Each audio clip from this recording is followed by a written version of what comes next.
The man never imagined that the cow he casually took down was actually a legendary, incredibly powerful monster. What surprised people even more was that the king rewarded him with a treasured sword for defeating it. But Nor had no idea about any of this. He was literally planning to use the holy artifact to clean a sewer. Little did he know that what he did last night had shaken the entire kingdom. It all started with the girl he saved. She was the kingdom's first princess. To assassinate her, an enemy nation had summoned a creature from the abyss. They were certain the monster would kill her, but instead, Nor cut it down with a single swing. The news spread like wildfire across the country. A powerful man wielding nothing but an iron sword killed an abyssal monster in under a minute. Everyone was talking about it except Nor, who remained clueless. The next morning, Nor returned to the Adventurers Guild. The guild master thought something terrible had happened to him, since the monster had appeared right where Nor usually worked. He hadn't seen Nor all night and was worried sick. Nor simply explained he had gone home, and that he'd already finished cleaning the drainage ditch that morning, hence why he was covered in grime. The guild master finally relaxed. He told Nor that the monster was extremely dangerous, even an A-rank adventurer would have died from encountering it. Fortunately, some incredibly strong guy had killed it in time. The guild master would never guess that the person who killed the monster was Nor standing right in front of him. Just as Nor was about to take on a new job, a girl called out to him. The guild master was shocked. He instantly recognized her. The girl had used a detection skill to track Nor down because she wanted to thank him for saving her. Nor, however, thought she was trying to rob him. She quickly explained she was a mage, though she'd studied skills from other professions as well. Nor found that impressive. He only knew how to do one job. After chatting for a bit, the girl tried to offer Nor a reward. He refused. In his mind, he had only killed a cow, nothing worth making such a big deal about. The girl was stunned, but she still insisted on repaying him. At the very least, she wanted him to meet her father. Otherwise, she said she would follow him around until he agreed. Seeing how determined she was, Nor remembered how he used to beg his own master for training when he was little. He couldn't bring himself to refuse her, so he followed her to the estate. On the way, she told him her name, but when he heard Lin, it still didn't click. He thought she was just some noble, no idea she was royal blood. On the way to the grand hall, they ran into the princess's guards. After learning Nor's identity, the guards didn't let their guard down at all. They escorted the two toward the hall and even called for another guard to follow, since Nor's identity was unknown and they wanted to be extra cautious. Nor still didn't realize who these guards really were. Soon, they arrived at the main hall. The man before them was the king, and beside him stood the prince. Thankfully, the king was kind and didn't care much about Nor's lack of court etiquette. In fact, he found Nor's straightforward way of speaking refreshing. The king expressed his gratitude, and just like Lin, he wished Nor would accept their reward. Whatever Nor wanted, they would try their best to provide. But Nor turned him down. So the king tried again, saying he possessed the oldest treasure vault in the world, filled with priceless artifacts, and Nor could take half of it if he wished. Even the prince was shocked by that offer. But Nor refused again, saying he didn't need any of it. The king was at a loss. After a moment of thought, he reached behind the throne and took out a sword. It was a national treasure. But he didn't tell Nor that. He simply said it was a sword he had once used. When Nor held it, he immediately felt its weight. Believing it wasn't anything valuable, he finally accepted it.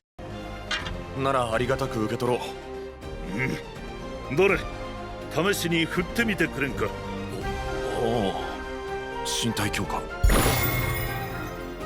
こうか。